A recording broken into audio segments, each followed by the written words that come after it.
All right, good evening, everyone. Let's get started. My name is Tim Curry. I'm director of the Journalism School. Welcome, everyone, on this rainy evening. I think this is going to be a fascinating event. Before we start, a few announcements and an acknowledgement. The University of King's College is located in Mi'kmaq, the ancestral and unceded territory of the Mi'kmaq. We are all treaty people. The hashtag for this evening is Joe Howe 2019 on the chalkboard over there. We're also live streaming this event, and it will be streamed to our YouTube channel, and you can find that on our website of student work, signalhfx.ca. I'd encourage you at this time to silence any phones you might not have silenced. This is a big room, and sound does travel. Washrooms, if you need them, are upstairs. There are some in the basement, but it's a little bit creepy at this time of day, so please use the second floor ones. There's an elevator just outside if you need to take it upstairs. And there will be a Q&A after, so please hold your questions until then. This is the 13th Joseph Howe event sponsored by the Journalism School. It is sometimes a symposium. This year it is a lecture. The purpose is to honor the famous Nova Scotia journalist and fighter for freedom of the press, Joseph Howe. It draws on his legacy and aims to highlight the importance of journalism in a well-functioning society. And our speaker tonight is on the front lines in the defense of democracy, both in Canada and abroad. Craig Silverman is a Haligonian. He was a guest at our 2012 Joseph Howe Symposium. I dare say he's in a bit more demand these days. Craig has been keeping his eyes on the media for over 15 years. He was a former managing editor of PBS Media Shift. He's been a columnist for the Globe and Mail, the Toronto Star, and the Columbia Journalism Review. He's the author of Regret the Error, both the blog and the book. His online posts chronicled accuracy and corrections in the media for almost a decade. As it evolved, it became part of the Poynter Institute for Media Studies, and that is one of the foremost journalism research and training organizations in North America. Some of you might remember OpenFile. That was an experiment in community-powered news that Craig helped launch a decade ago. OpenFile asked the question, what if people helped drive the agenda for news? And it answered that question in 6 Canadian cities, including Halifax. Today, Craig is media editor of BuzzFeed News. He's in charge of a reporting team that tracks and debunks false information around the world. This year, Craig partnered BuzzFeed with the Toronto Star to monitor misinformation and disinformation in the Canadian federal election. And he'll be talking about what they found this evening and more. Should we all call it fake news? There's perhaps no better authority to discuss the accuracy of that phrase. So please join me in welcoming home Craig Silverman. Thank you, Tim.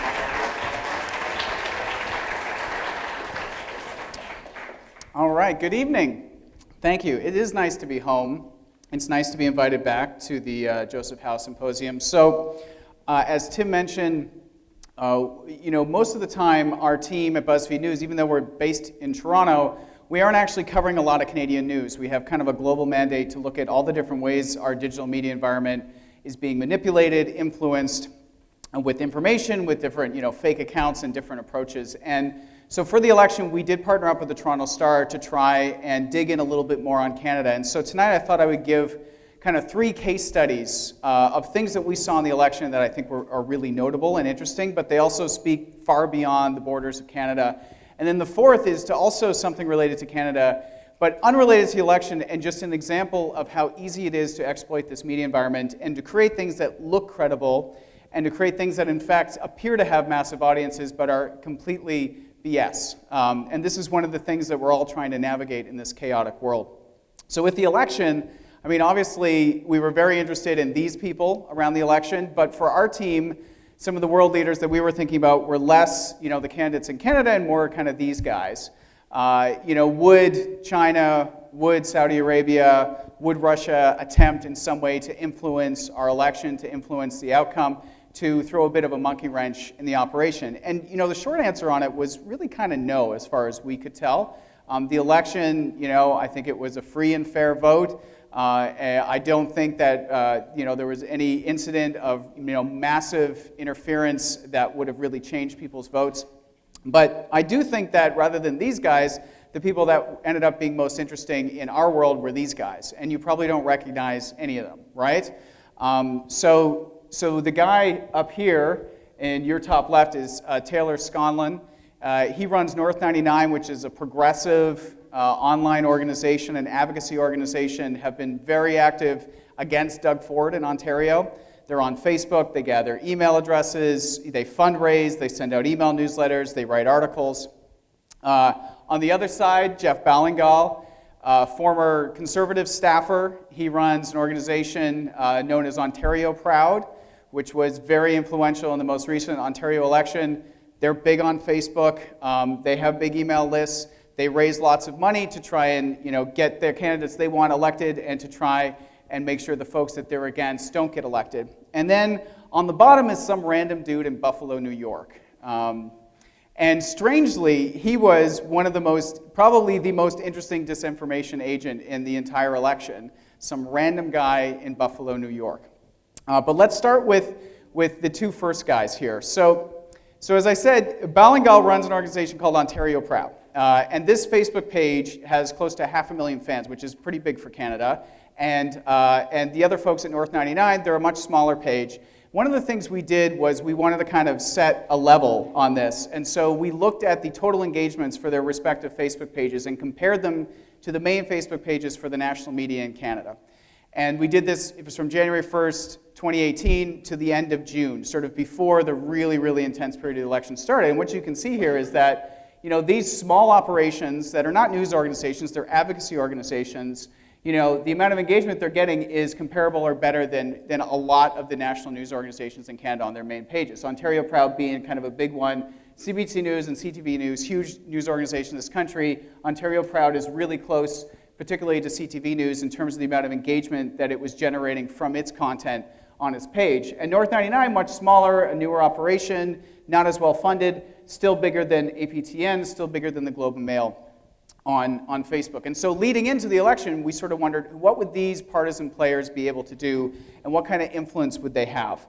And the thing about it is, it's not just about their Facebook pages. So, like if you look at these ones, obviously we see Ontario Proud here, but the thing all of these pages that look different have in common is we noticed that they were all sharing content to a relatively new website, only a couple of years old, called the Post Millennial, which is a right-leaning website, although if you ask them, they would say, we represent a lot of viewpoints, but they are a little more right-leaning.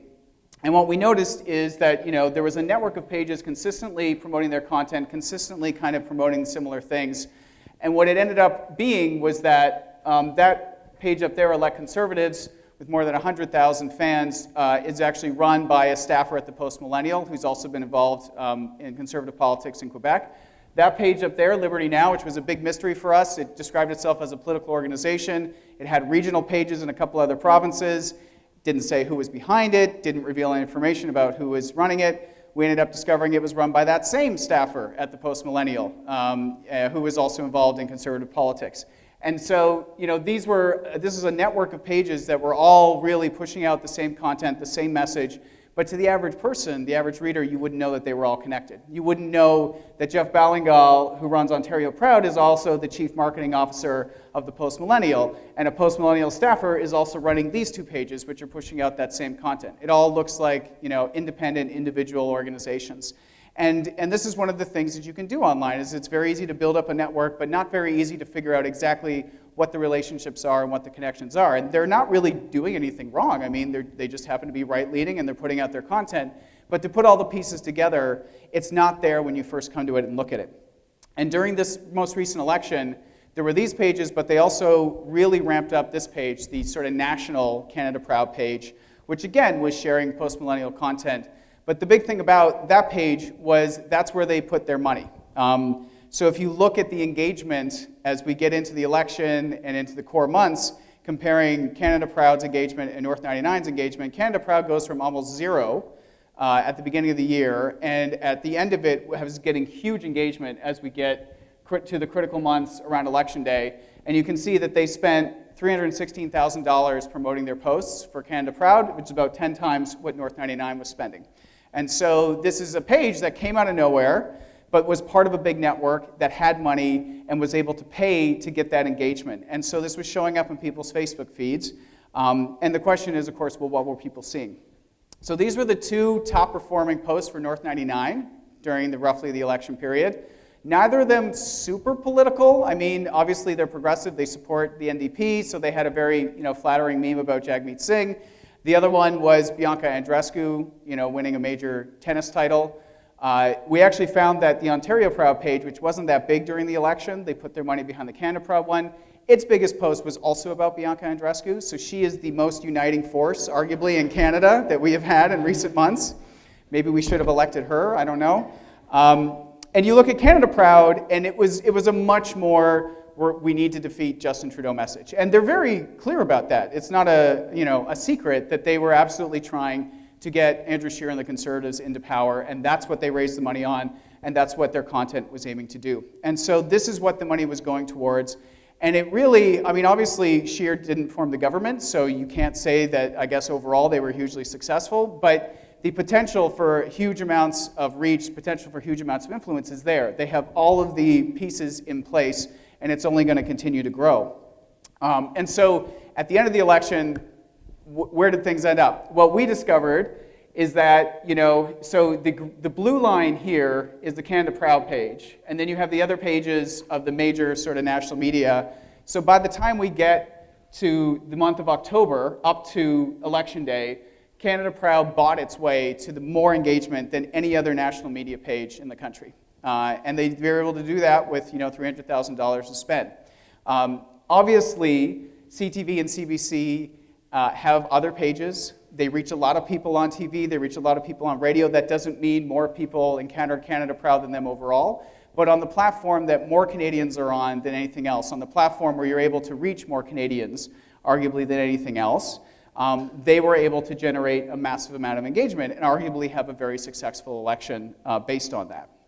And that, again, is where they ended up. They were at the top in that final month. And even before that, you can see in September, they were, basically tied or a little bit higher than CBC and higher than everybody else as well. So where does this lead us? And when I think about that, I think about the Philippines.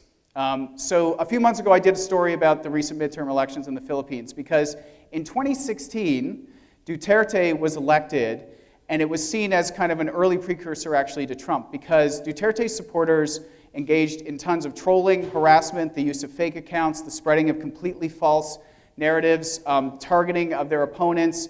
They weaponized social media, and in particular Facebook, more than anyone ever had. And then you had Brexit, and then you had Trump. And even people at Facebook have acknowledged that kind of the Philippines is patient zero. And with Duterte using all those tactics, a lot of his opposition at the time completely decried it. And they said, this is terrible. You can't weaponize social media like this.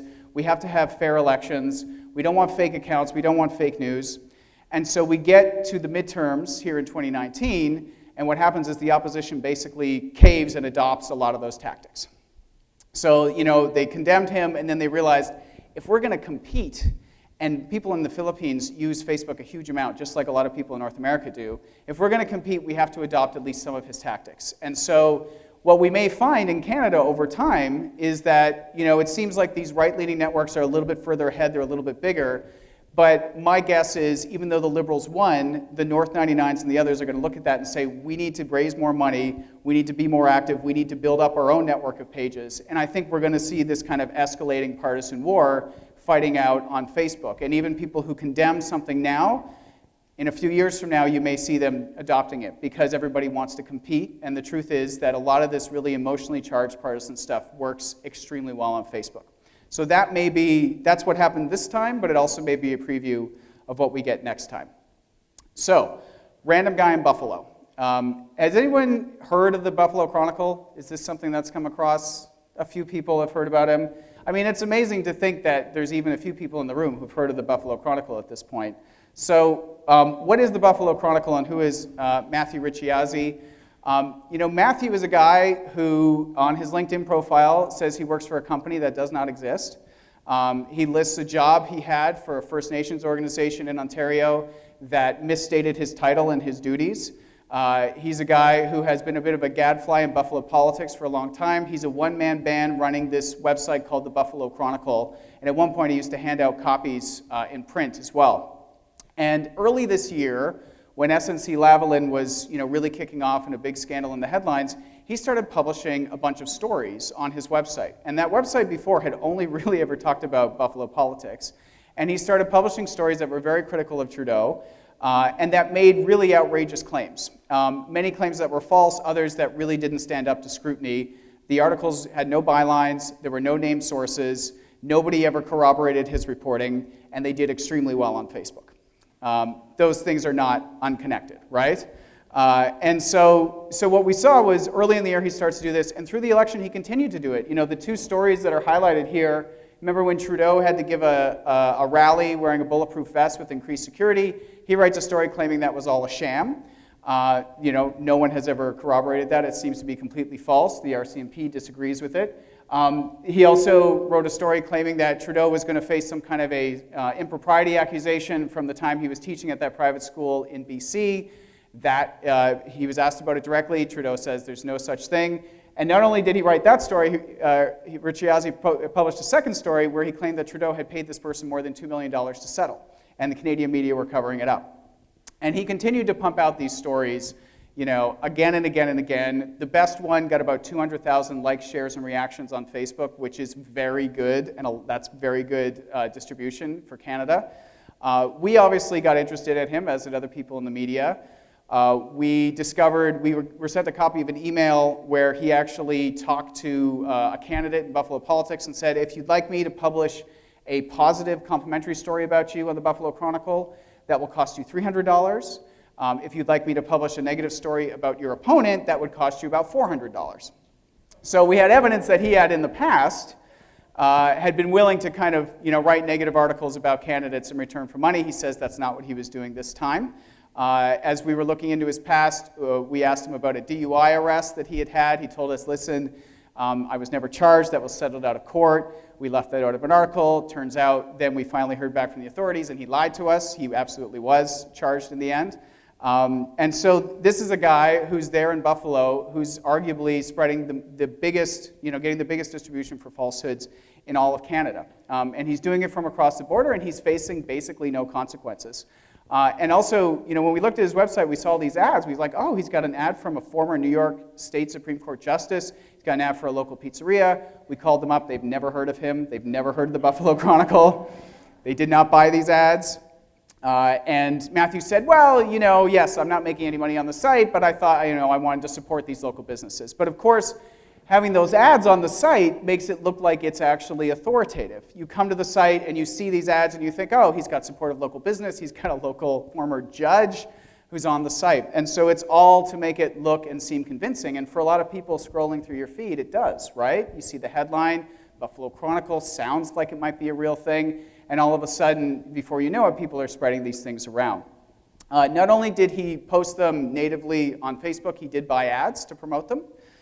So these are two of his totally dubious stories that he bought ads for. He didn't spend a lot of money on them, and the really critical thing is he wasn't actually allowed to target Canadians with them because Facebook, the government brought in new rules, and Facebook also brought in some rules saying that in order to run political or social ads in Canada during the pre-writ and writ period, you need to register, you need to be a Canadian citizen. He did not do that, so Facebook prevented him from running them in Canada, but he ran them in the US anyway for some reason. And for me, the interesting thing was that, when we asked him about this and we asked him about running the ads, he basically says that Facebook is discriminating against him because he is anti-Trudeau. And he actually even went so far to tell us is that if Facebook hadn't restricted his ability to run ads and hadn't started reducing the spread of some of his content on the platform, he thinks he would have gotten Trudeau out of his job. Obviously, that's not true.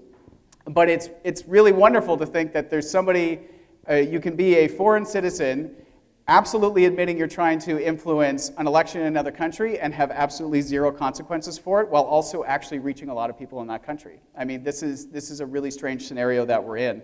And I think Matthew's actually a very savvy operator, and he says a lot about the media environment, because as Facebook did start to reduce the spread of his content and restrict some of his features because he was spreading falsehoods, he turned that into an article where he claims Mark Zuckerberg is targeting him. So he turns himself into a victim. The things that you would think undermine his ability to get this stuff to spread, he turns into more content to get more attention on himself. It's really a Trump move, right? Like, the thing that you would think is bad and the thing that you would think they would want to try to avoid, they actually actively lean into and try to flip it around. And by the way, he still runs the ads on the page. Like, they're still there.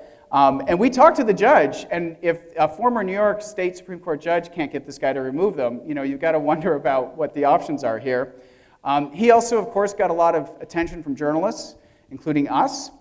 And again, he was very smart about how he dealt with it. So he wouldn't talk on the phone, he wouldn't meet in person, but you could send him questions by email. And after you sent him questions by email and he replied to you, he then posted them on his website as if it was articles of him being interviewed by big Canadian media outlets. So it looks like he's getting interviewed by everybody because he's a big, great, credible publisher. And I also want to take issue with the fact that he describes Marco from the Toronto Star as an investigative reporter. He described Andrea from CBC as an investigative reporter, and I'm a blogger. And he doesn't even spell it's BuzzFeed News. Like, this is so disrespectful, And he just keeps going. I mean, he has absolutely no fear. He has no concern about this. And it says a lot about somebody who understands how this environment works, who understands the tools of Facebook, who understands the levers of what's going on in Canadian politics and debate, to put all those things together and to actually get a lot of traction and to get media coverage and to turn that around into even more coverage and more attention. He's, for all of the negative things I've said about him, he actually understands the media environment pretty well and offers a pretty interesting case study. So, I've talked about people who are not considered traditional media, not considered mainstream media, maybe been a little negative about them, but the truth is that, us in more traditional media, what have you, it's not as if we had a perfect election either. As Tim said, for a long time, I was actually very focused on the mistakes that journalists make in our work, mistakes made by mainstream media outlets, and it's still, I think, a really big concern, because when you have these new players who are, in some ways, they rely upon undermining the existing media there to kind of elbow their way in. If you in the existing media are also giving an opportunity by making embarrassing errors or mistakes, well, that's undermining your case as well. And I think there were a couple examples of this from the election, and they were very much in our beat area, where a lot of news organizations hired reporters to cover disinformation, to look at this area, which is a good thing. But there also, of course, there is a certain amount of expertise that has to be applied. And if you're looking for stories about bots and trolls and things like that, but you don't know how to actually research them, you can sort of fall into a trap. And that's unfortunately what happened in this case, where you have this story with a headline saying that, the trending of the Wexit for, the Western exit and Western alienation hashtag that happened after the election. This is claiming, based on some data from a PR firm, that bots were really behind this and pushing this. And if you read the story, there wasn't really a lot to substantiate it. The PR firm didn't release its data or anything like that. And if you looked at the accounts, they tweeted a lot, but they didn't really look like bots. And so in fact, one of the accounts named in the article then posted and said, hey, I'm actually not a bot. Here's who I am. I'm a real person, and I just happen to be passionate about this topic. And so that's obviously a bit problematic. You call somebody a bot, and they come out and they say, no, I'm actually a real person, and here's who I am. The response to it was to remove this person from the article without really saying why, and then they also changed the headline. So before, it was bots boost Alberta separatist movement on Twitter, and then it became company says. So they sort of stepped away from it and said, well, there's this company over here saying this thing about these bots, and we're just sort of reporting on it. And to this day, the firm hasn't really substantiated anything that it said. And, there's good reporting on disinformation, and then bad reporting on disinformation is also a really good opportunity for disinformation agents to say, see, they think everybody's a bot, they don't know what they're talking about, you can't really trust them, you can't trust what they say to you about other things. And it was a similar kind of thing with a recent story here, where if you look at this headline, this sounds really bad. There's a Russian disinformation operation. It targeted our election. I didn't hear anything about that. I didn't hear, the government or security infrastructure talking about this. And when you read the article, it's them saying that, one reporter from Russian state media Sputnik had written 3 articles about the election, one of which was about Wexit. And I don't think that really constitutes a Russian disinformation campaign. Yes, Sputnik likes to inflame divisions in democratic societies. It is absolutely part of their MO, that's what they do. But you can't have one reporter writing 3 stories about a national election and say that's a Russian disinformation campaign. They exist within the Russian media and disinformation apparatus, but that's not enough for that kind of a headline. And this, again, feeds into people who want to undermine the kind of reporting that's being done about this area as a whole. And so, just as I think we have to hold the newer players to a higher standard and reveal what they're doing, we have to do the same for us. Okay, so the last example about moving away from the election is just some good old-fashioned fakeness on the internet. And these examples here, they're unique to Canada in terms of where the focus was, but this is going on all around the world all the time. And the examples I'm going to show you are also responsible for billions and billions and billions of stolen money as well. So it's not just about influencing people, it's also about stealing what is in fact tens of billions of dollars if you put all these things together. So the first example is this website, City of Edmonton News, which looks pretty credible, right? Like you got hockey, and you got local transit, like sounds like Edmonton, right? You've got an Air Canada ad. And so when you dig in a little bit more, and you actually look at the statistics, this website is the most visited local news website in all of Edmonton. Has anyone heard of this website before? No. And they're doing amazing numbers. They're getting almost 4 million page views on average a month over the last 3 months. People spend over 3.5 minutes when they come to the website, and they read almost 7.5 pages. Like, these are amazing stats. We don't have people spending 3.5 minutes on our page reading 8 pages. This is really good. And if you compare that with the Edmonton Journal, it's getting its butt kicked. Like, they get 2.2 million page views on average a month. People are only spending 2 minutes there. And they're only visiting, around 2.5 pages per visit. So this is the biggest local news website in Edmonton, and nobody's ever heard of it. And the reason is that if you go beyond the homepage, there is no other content about Edmonton. It is all old, repurposed celebrity content. If you look at the articles on the homepage, they're all about a year old and just, aggregation of CBC stories. And the homepage has never been updated in the entire existence of this website over the last 8 or 9 months. It's just sat there. And yet it's getting all of these visits. And the reason is that the people who are running it are spending a bit of money to run ads for the site to get people to come and visit it, but that only represents about the third of the traffic. About 70% of the traffic is actually fraudulent. Some ad fraud researchers just released a report saying that basically, the reason they're making it look like a local news website is that the people from the ad networks who have to, whether they'll accept your site or not, so you can earn money, they'll come and they'll visit the site and they'll be like, oh yeah, that looks like an Edmonton news site. They won't really look around. They'll let it in the system, and then they can make the money and send their fake traffic to the site. So while we're losing actual local newspapers who are doing real journalism, if you are a fake local news website, you can earn millions and millions of dollars if you know how to exploit advertising systems. And not only did they have the Edmonton site, they had one in Albany, they had one in Laredo. I published a story about this yesterday, and the sites are still up.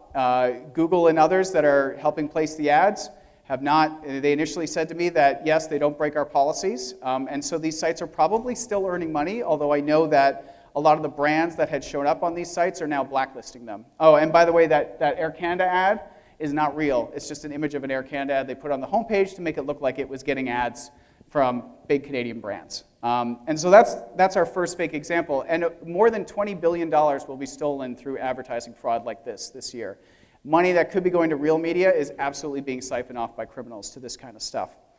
Second example here, we have these lovely Canadian Facebook pages, Canada A, Canada 1867, Toronto, Ontario News. These were being run by guys in Kosovo. And you can see here so Facebook actually sometimes will enable you to see where the people running the page are based.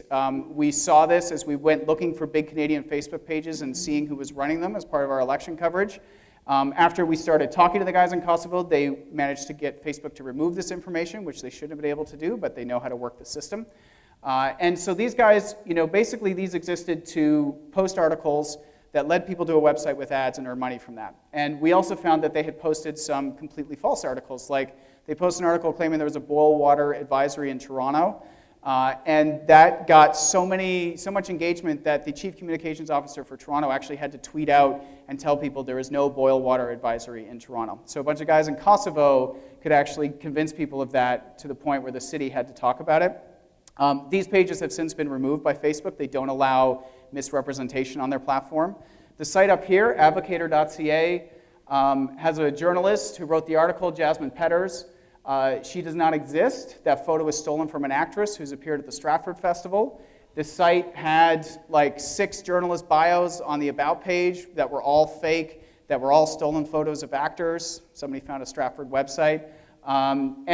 This story was actually, on one Sunday, it was the top science story in Google News Canada, and it was just a poorly aggregated version of a story in the Toronto Sun, and it got way more traffic and way more engagement than the original because these guys know how to game the system.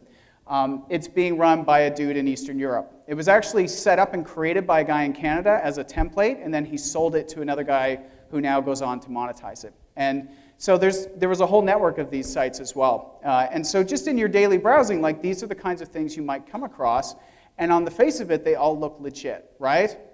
Okay, final example here. Peter Mansbridge is not trying to sell erectile dysfunction medication. I just want to say that off the top.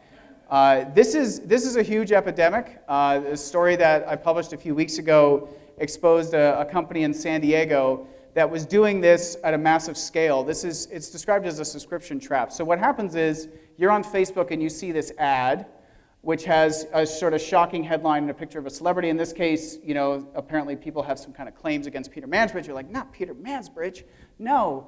And so you would click on it, and then you'd be taken to this page, which looks like CBC, and all of a sudden, instead of Peter Mansbridge and some claims, it's Peter Mansbridge fighting back about his erectile dysfunction medication. And as you read it, it basically is all engineered to get you to click through to pay like a small fee to what you think is a one-time fee to get a trial of his ED medication endorsed by Peter Mansbridge.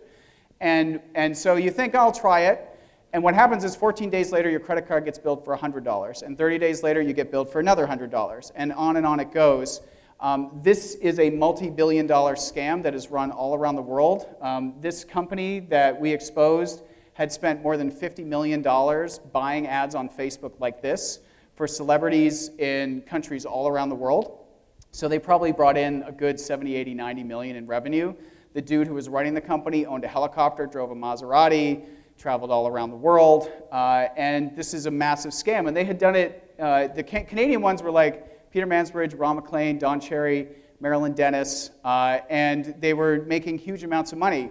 I was able to get some internal documents where in one case, they ran an ad and they spent like $40,000 running this ad, targeting it on Facebook, and they brought in over $70,000 in revenue.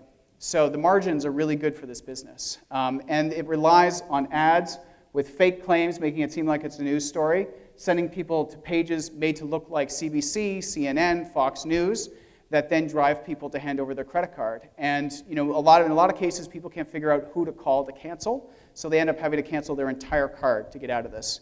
And I spoke to one of the employees of the company, and he told me that pretty much they're targeting people over 65 with this. So they're choosing stars and celebrities that resonate with different generations. They're combining it with different products, and they're testing this again and again and again and again until they get something that people really fall for, and then they just run the heck out of that until finally, later on, Facebook will actually take down the ads. So, to recap all of this good news I've shared with you, it's a very happy and positive thing, isn't it? When I think about this digital environment, I'm not a total pessimist. There's so many more voices, there's so much that is good about this environment, but we also have to be aware of some of the problems. If you are interacting with content on Facebook, and Facebook sees a lot of people like you interacting with it, their algorithms are going to show that to more people like you. And so these automated systems are really deciding who gets attention and who doesn't. And if you are like the people I've shown you in all these examples, and you understand how this works, then you're probably going to win out. And a lot of times the people who are winning are the ones who know how to exploit it, who know how to bend the rules or break the rules, and have the money to buy their way into your feed and into your attention. And then we do have an absolute rampant problem of fakeness, of trolling, and of criminality. There is a huge amount of money to be made from a lot of these things. We are also emerging into a time now where we have the professionalization of deception. There are literal PR firms spread around the world who will say, oh, you would like us to, harass your opponent, you would like us to spread false content about them, you would like us to get your content, spread into thousands of WhatsApp groups, here's our rate card. So this is what's going on at a really large scale, and it absolutely is a global thing. And so the question, obviously, is, what do you do about it? And I do think that journalists play an important role in investigating this stuff. I think that is, part of our job and part of our duty, and we need to hold the big platforms accountable. So I think that is a fundamental part as we always think about institutions and governments and other things as, trying to expose harm and wrongdoing. It has to translate to this world as well. For the average person, the worst thing you could do is feel like you don't know how to apply trust and you don't know where to start. And so with that in mind, I have what are hopefully 3 kind of simple rules. So the first is that this is an old saying, right? Trust but verify. It's not a bad saying, but I kind of flip it around in the world we're in right now, because I think if you are just by default trusting everything you see in the digital environment, you're going to end up clicking on that Peter Mansbridge ad, right? And you might end up handing over your credit card. So I flip it around, and the first thing that you really need to do is have the awareness of everything I've gone through about how easily it can be exploited.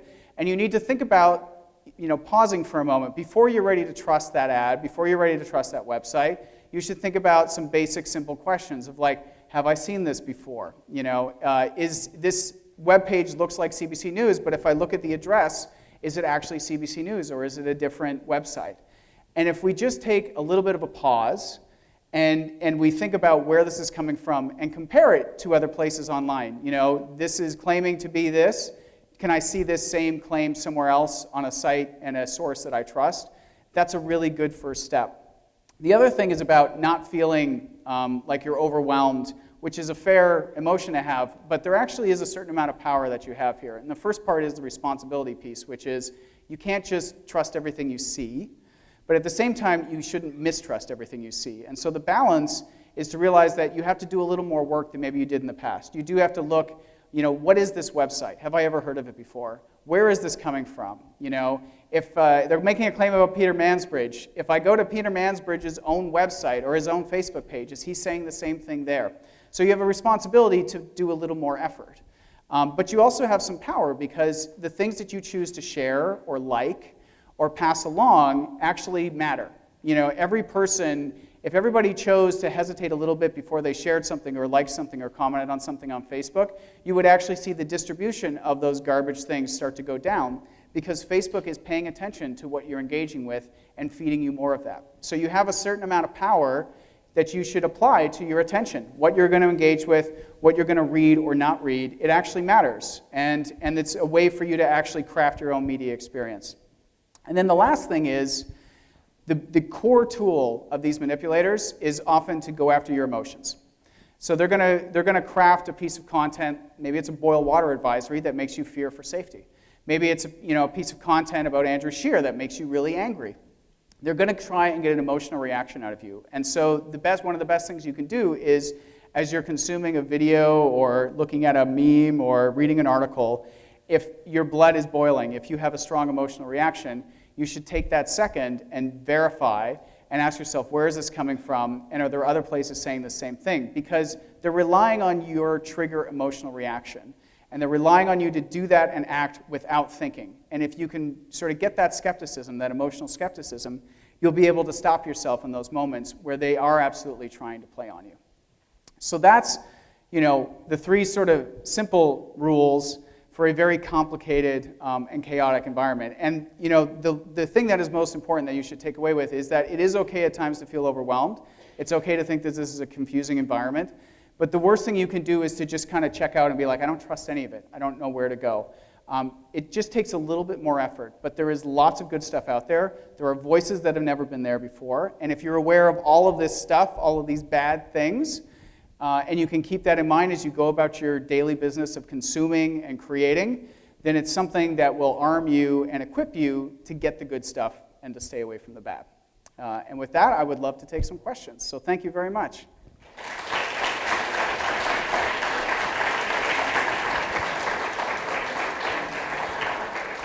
So we have 2 microphones.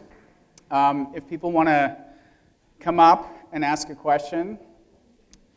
I don't speak for all the teachers, but I think you usually get extra credit if you ask questions, so just, a suggestion.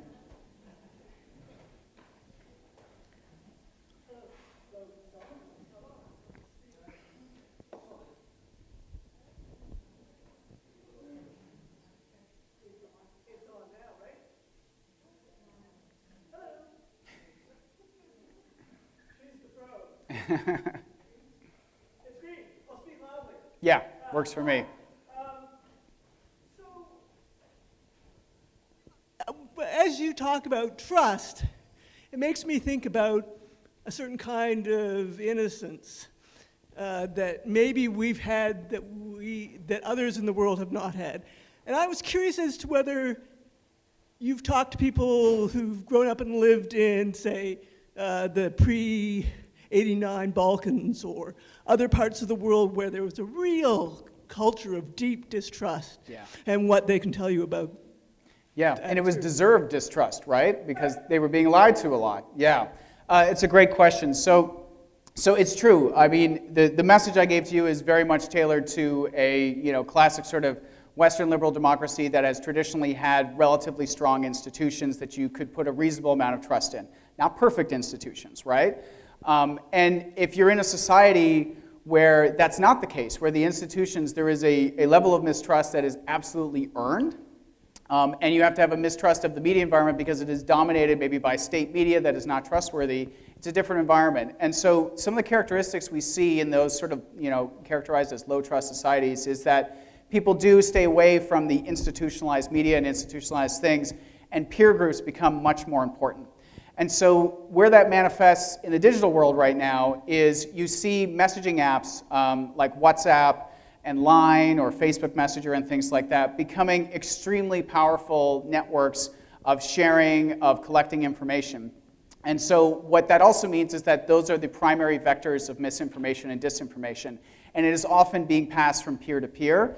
It could be medical disinformation, it could be rumors. What we're seeing in Brazil, what we see in India is that WhatsApp are the absolute dominant platforms for this kind of stuff. And so in those sort of lower trust societies, they have the family group of WhatsApp, and they have friend groups of WhatsApps, and something that is shared by a family member, because you need to trust your peers, because you can't necessarily trust all the authorities, that takes on a huge amount of importance, and that stuff can move very quickly. And it's honestly, it's a very difficult problem, particularly for people like us, because these messaging platforms are often, they're built to protect privacy, which is a good thing, but I can't investigate them as easily as I can Facebook and other platforms. So what a lot of news organizations are now doing is they're setting up tip lines saying, hey, if you've seen something spreading on WhatsApp, why don't you send it to us, we'll fact check it, and we'll actually reply back to you, and then you can spread it to your network. The approach about verify then trust and those kinds of things, they still apply. In those societies, you have to really think about applying that to your peer groups, even more so than sort of institutionalized things and other things like that. So that's, a couple thoughts on that. Yeah, go ahead. It just makes me wonder, how many reporters do you have on staff at BuzzFeed that actually have to work on this trust factor? Because there's a lot of reporting happening out there, but I'm wondering how much manpower is it taking just to go after this false? Yeah, so our team right now, the permanent one, it's myself and another reporter, Jane Litvinenko, both in Toronto. But the approach that we've taken at BuzzFeed News is, and this is actually what our editor-in-chief said back all the way in early 2016, is that yes, we'll have our specialists, and we've had as many as 4 or 5 people. We recently did a YouTube project where we had we were up to 7 people on the team. But our editor-in-chief sort of said, listen, we'll have our specialists, but every single reporter on every single beat has to understand that because we are reporting on the digital environment, we are living in the digital environment, we have to be aware of this stuff. And so the approach that we've taken as an organization is to have specialists, but then Jane and I do training for our newsroom, and we also just really encourage reporters on every beat to use the same sort of digital investigation techniques to see what's going on in their beat areas. And so our health reporters and our science reporters have done great stories about viral misinformation and disinformation on those beats. We've seen our reporters around the world fan out and do reporting. You know, we have a team in Brazil, we had a team in France, we have people in UK and Australia, and they've sort of taken some of our same methodology and applied it there. So we've made a kind of a whole of organization approach, and I think ideally, you know, every journalist, regardless of the beat you're on, you should be aware of these dynamics in the environment, and you should think about, one, making sure you're not passing along the dodgy stuff that's on your beat, but two, thinking about how it's affecting your beat, because there's instant stories to be done there. Which one of you came to the microphone first? You, okay, go ahead. Yeah, you mentioned a lot about things that are appearing on the internet, but I was interested in things that are disappearing from the internet. What Facebook takes off, chooses to take off, or Twitter takes, and just recently this weekend, Twitter took off the main Palestinian news source, Quds, across the board, no explanation. And typically what Twitter, I understand Twitter does, is they tell the people what the offending businesses is, and they can fix it up and so forth. Right. No such case there, and meanwhile, Twitter can't do anything about these websites, white supremacy websites. They stay on the websites and accounts that threaten Congress people, Ilmara Oman and others, who, especially if they're critical of what's happening and what Israel's doing to Palestinians. And I'm just wondering, making Palestinians invisible is also an activity.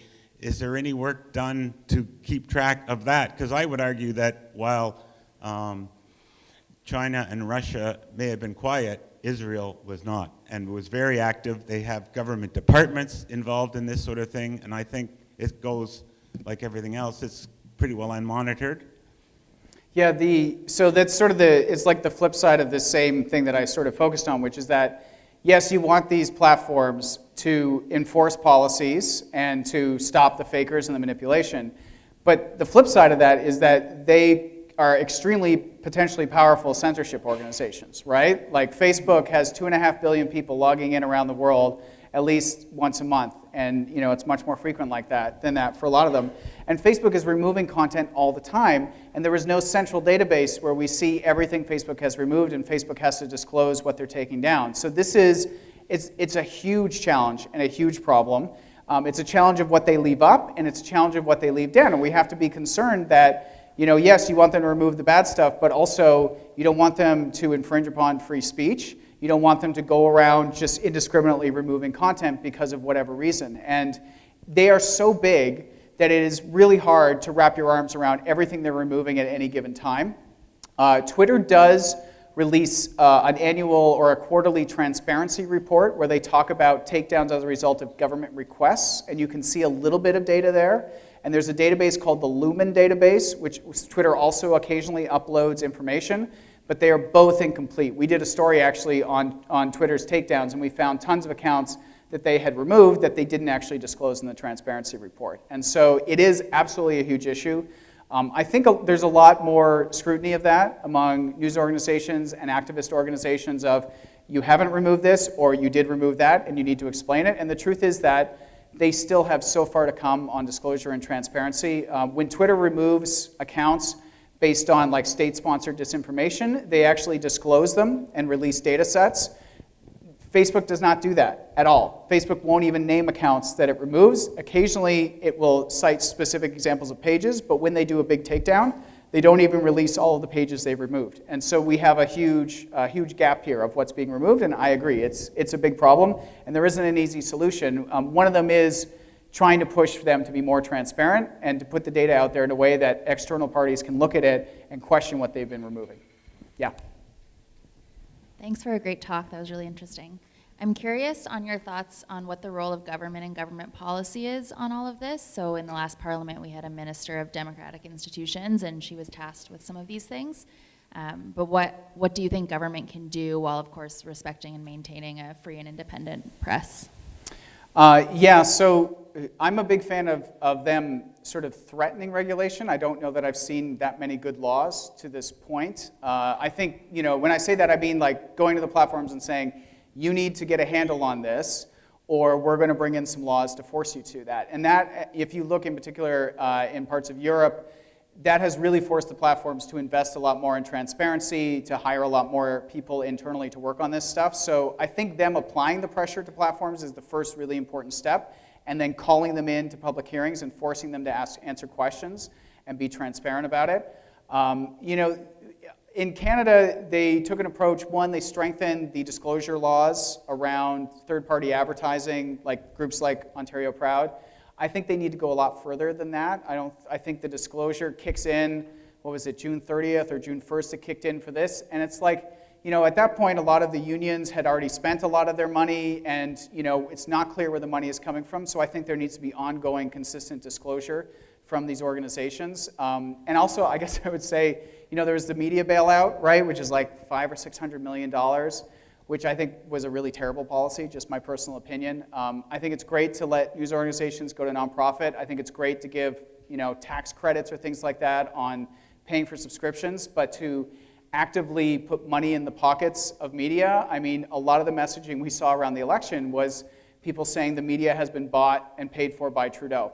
And so the irony is that they spent hundreds of millions of dollars to try and, you know, prop up and help media, but they've also undermined media in the eyes of a lot of people in this country by giving that money directly to them. And I know a lot of people also who work at, you know, digital news startups in this country, and they're not getting any of that money because they don't have enough people on staff, they don't meet the criteria. So the money is going to Postmedia, the money is going to Torstar, and it's basically the same organizations that have been, you know, frankly on a decline for quite some time. So I wasn't a big fan of that policy personally, but I think Canada has been very engaged on the digital ads part, on forcing the platforms to really take manipulation seriously, and that I hope that pressure keeps up.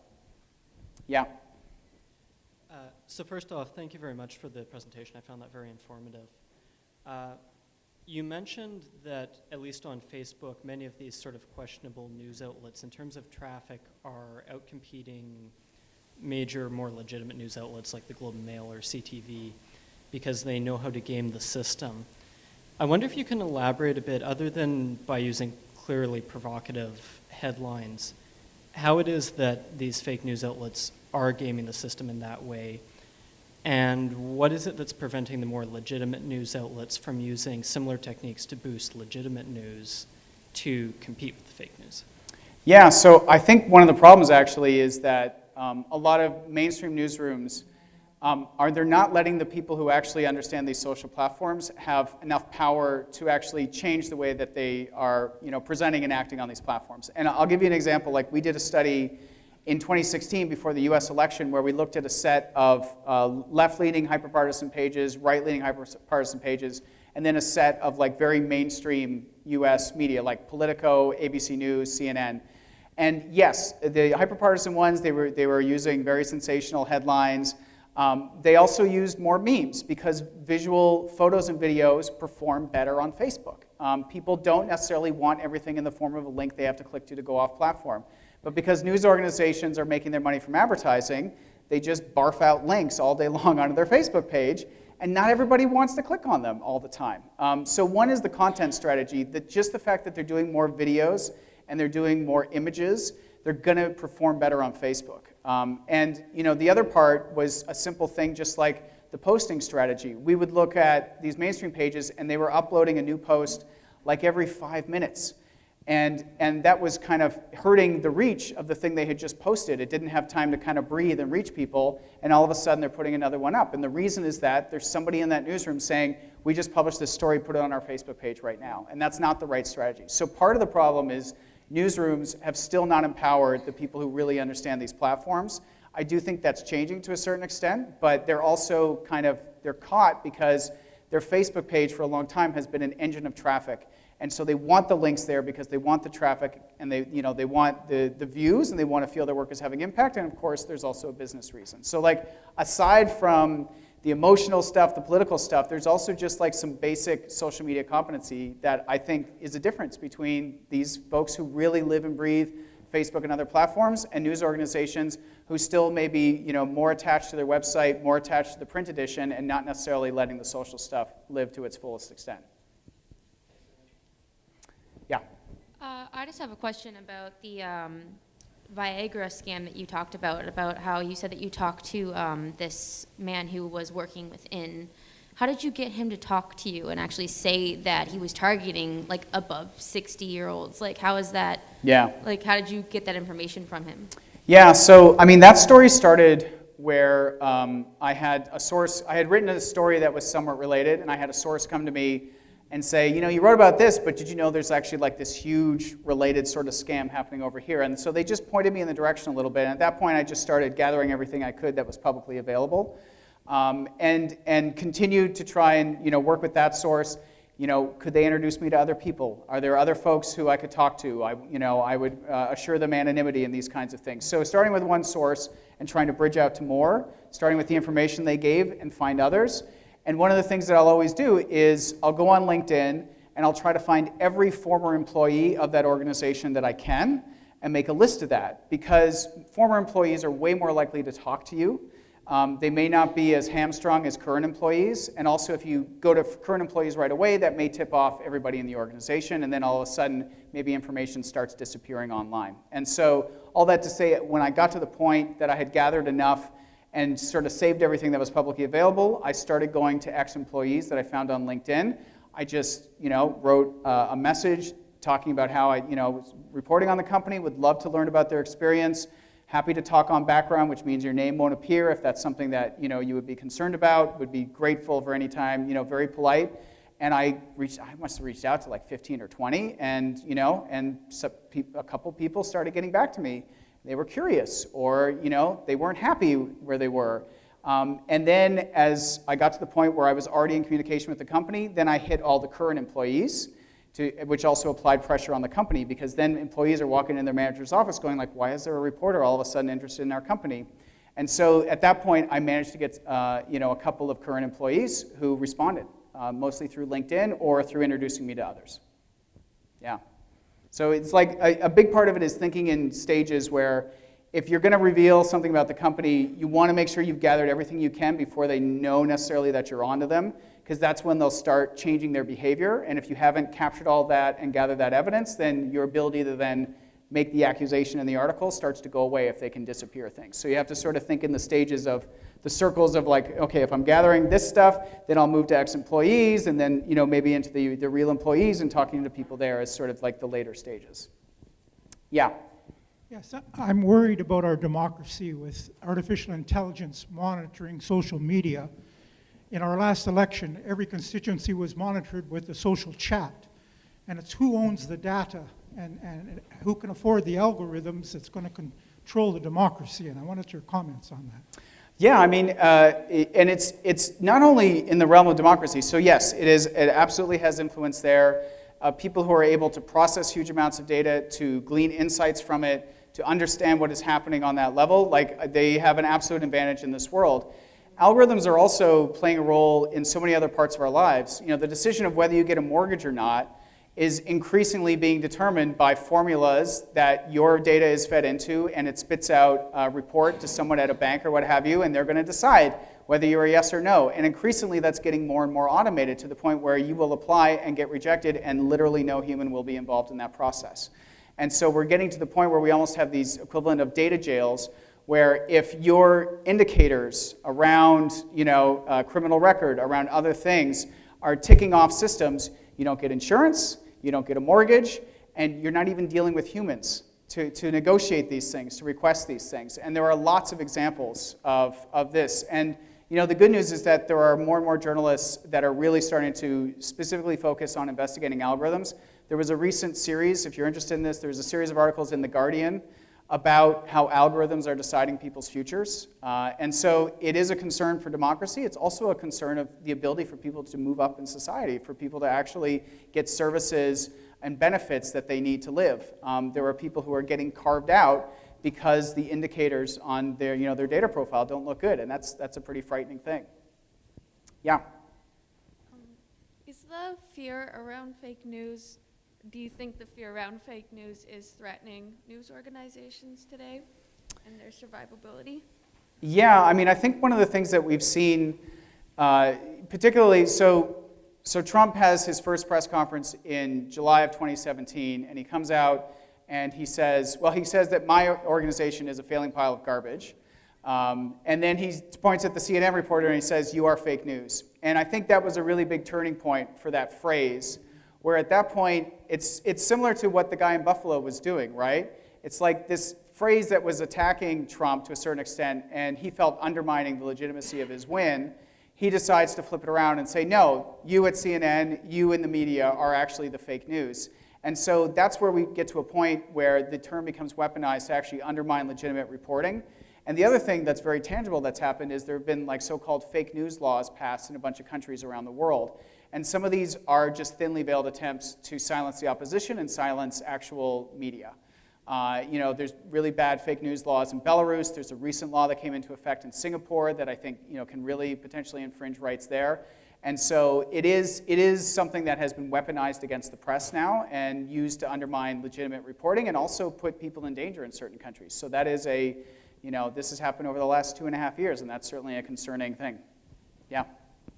I'd like you to comment on a bit of a paradox. So in one of your early slides, you showed that Ontario Proud had far more engagement than the Globe and Mail during the election. But the Globe pretty much trashed its social media team about a year ago. And a number of media organizations that are now shifting towards subscription model conceive of social media as not useful to them anymore because they don't see it as driving subscriptions. So if you don't want to cede the entire space to something like Ontario Proud, what would you say to the Globe and Mail, Torstar, about their decision to really deliberately not focus on the sharing economy as a business strategy?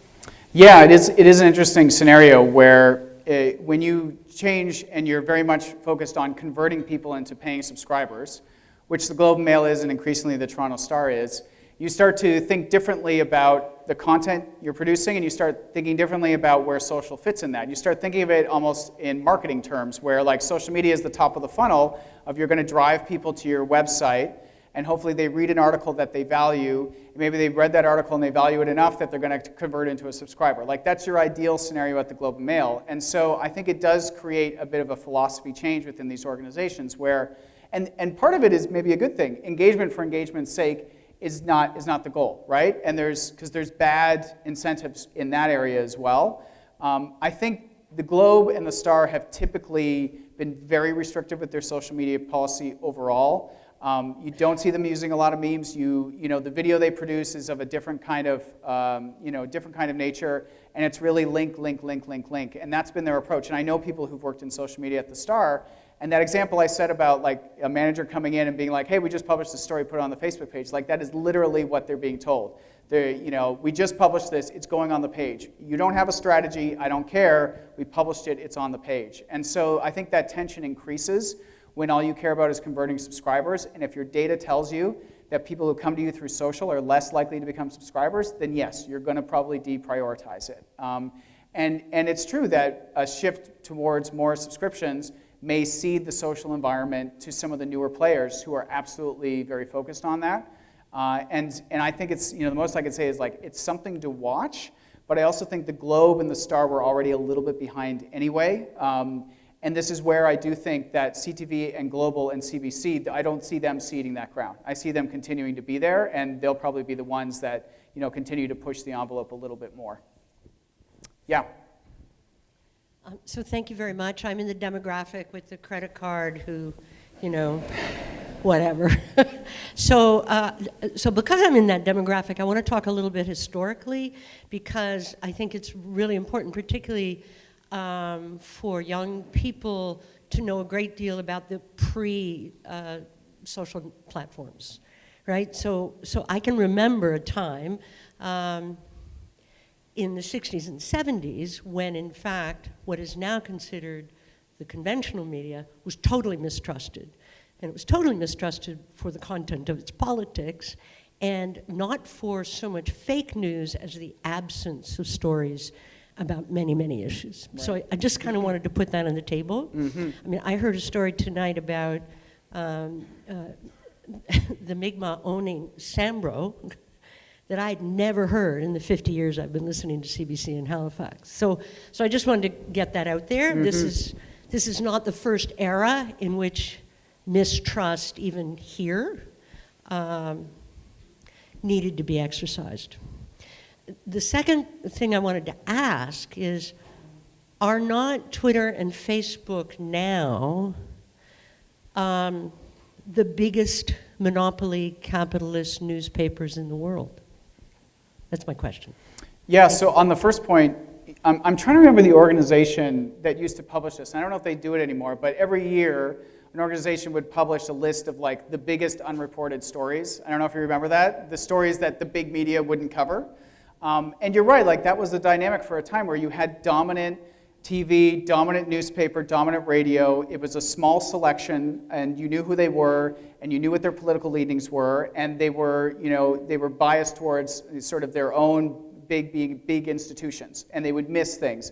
That's why we got alternative news weeklies, right? Like they stepped in and tried to fill that gap a little bit. And that's where the online environment has been great, is it brought a lot of voices that couldn't actually reach people there. So I don't see it, as I said, like as a wholly negative thing. And you're right, if you're looking for something, you may not have ever seen a story about it 20 years ago. Now you may find a whole bunch of websites and a whole bunch of Facebook pages just dedicated to that topic. And then the second part of, aren't Twitter and Facebook sort of the dominant monopolistic things? I mean, in terms of attention, I would actually say less Twitter, more Google and Facebook. They are probably the most monopolistic entities that are in this digital environment. And part of that monopoly is part the attention, the dominance of Google in search, and the dominance of Google also having the Android operating system on mobile phones. And then you look at Facebook, the dominance of the people all around the world, but also for both of them, it's about advertising dollars. Between the two of them, they take an insane amount of digital advertising dollars, particularly in this market, in the US and the UK. And so that money is going to them, and it's not enabling newer organizations to rise up, because even the new dollars being spent, the majority of that is going to them. And I think that conversation around monopoly is bigger and louder and getting more support than I've ever heard before. You look in the United States, there's 49, I think it's 49 states attorney generals who have kind of an antitrust inquiry to Google. There's some antitrust stuff going on with Facebook. So, I mean, I think you're going to see some movement in that area. And you see them creating some defensive positions in anticipation of that. So I think we're going to see a big battle over the monopoly aspect in the next few years. Yeah. I guess I'm wondering about media literacy. I know there's organizations that do it like Media Smarts, but do you think that there needs to be like more of a concentrated effort, I guess, on the part of the government to actually have classes, whether it be at libraries? Again, I know like TPL does some in terms of digital literacy, and perhaps even targeted to different age demographics. Yeah, I guess, what do you think? Yeah, I mean, I think it's a piece of the puzzle. One of the things that's happened over the last 3 years is that more funding has flowed into digital media literacy than I think maybe has ever in the past, the previous 10 or 15 before that. Like Apple donated millions of dollars to the News Literacy Project. It's good, but I also think we have to be cautious about overstating what the impact of that is going to be, especially in the short term. News literacy it's a new enough kind of thing that the people who are in it and are research-based will tell you that we don't yet know actually the best approach. And there's also a risk of doing things that can even lead people astray. That example I said earlier about you don't want to get to the point where you don't know how to trust anything. If you go around teaching people skepticism, what you end up is creating people who are just skeptical of everything, don't believe anything, and they don't know how to apply trust. And that's the danger of media literacy gone bad. So I think it is a key piece of it. I think we have to be realistic about needing a lot more research about what's going to work.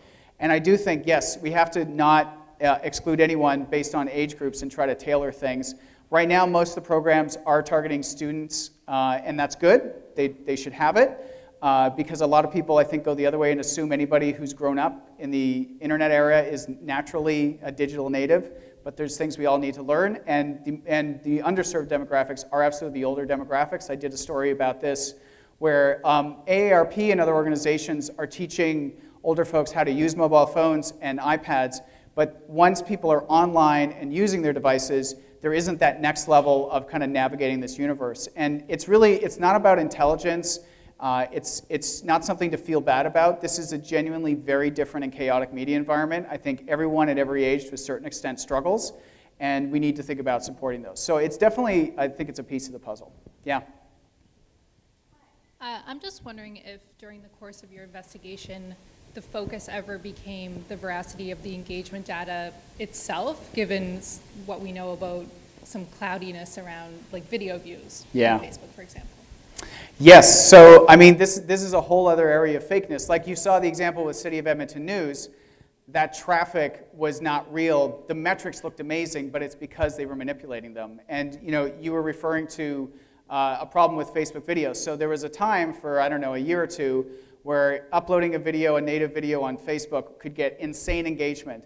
And a year or whatever later, Facebook came back and said, oh, all those billions and billions of views we said these videos got, turns out we overstated that by X%. And they earned advertising revenue based on part of that, right? So that was a big deal. They had to refund money because people hadn't actually viewed these ads and viewed these videos. And so, the engagement that you saw for like Canada Proud and that kind of thing, the advance that we've had is that, one, we can actually easily generate charts like that through a tool called CrowdTangle, which has the data directly from Facebook. But we do have to be skeptical of Facebook itself, of course. But the second piece is that it is only relatively recent that I could put up the numbers of exactly what they spent during that period.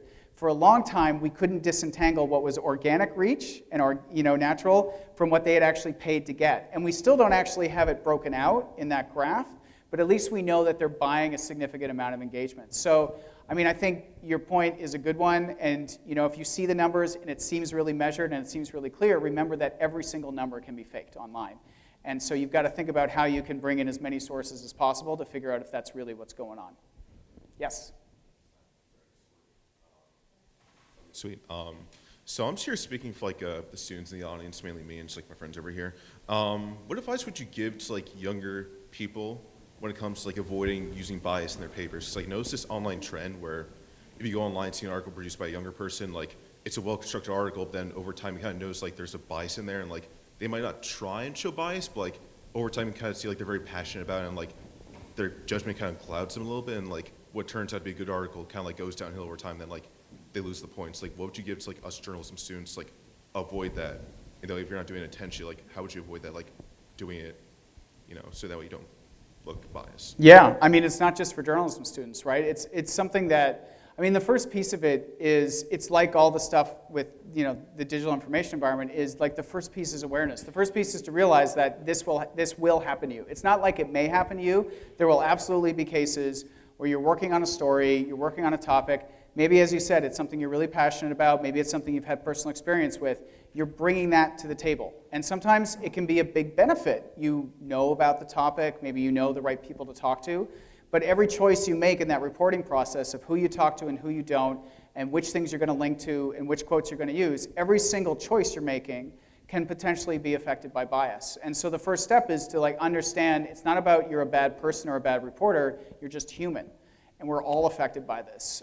So thinking about it and checking yourself. The other thing I would say is don't just think about that end product of an article or a video.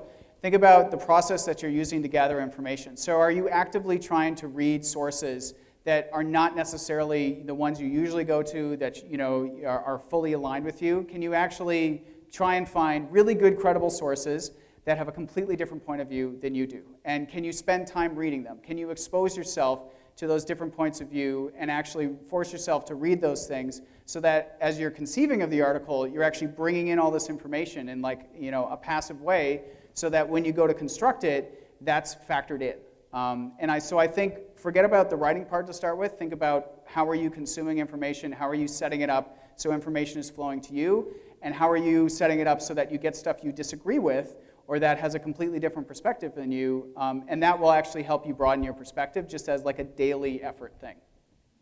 Yeah. I just had a question about hyper-partisan pages online. Can you speak to why right-wing pages typically do better than left-wing pages, specifically in Canada, but across the world? Yeah, it is a larger trend. I think one of the reasons for that is for a long time, a lot of conservatives have felt that mainstream traditional media don't represent them well. They feel that their viewpoint isn't there. They feel that journalists tend to be left-leaning. They look at the opinion pages. They don't think they're represented there. And so what's happened over a period of decades is that conservatives have made this criticism and made this criticism, and I think there are some legitimate beefs associated to that. At a certain point, I think they decided to say, yes, we want to participate with mainstream media, but we also want to build our own media. And so conservative media has existed and I think been better supported and created a much more cohesive community long before digital. That doesn't mean there aren't the equivalent on the left, but the conservative media seems to be bigger. It has built a bigger business through email marketing, through other sort of traditional marketing trends, selling products, creating that shared identity, and they've sort of created their own media universe. And there's a book by Yochai Benkler called, I think it's just called Disinformation.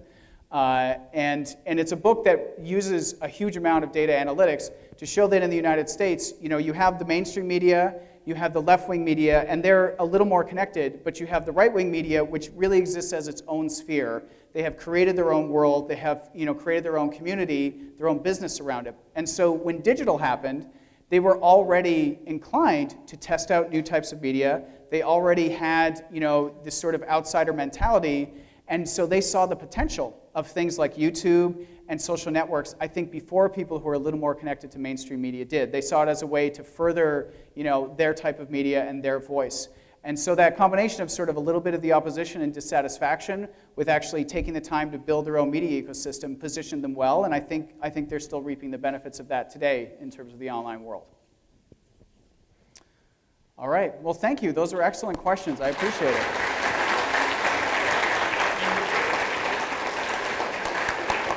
Thank you, Tim. Great, thank you very much, Craig. I'm sure things will be much better in advance of the 2020 US election. A quick thank you to my faculty colleague, Susan Newhook, who organized this event.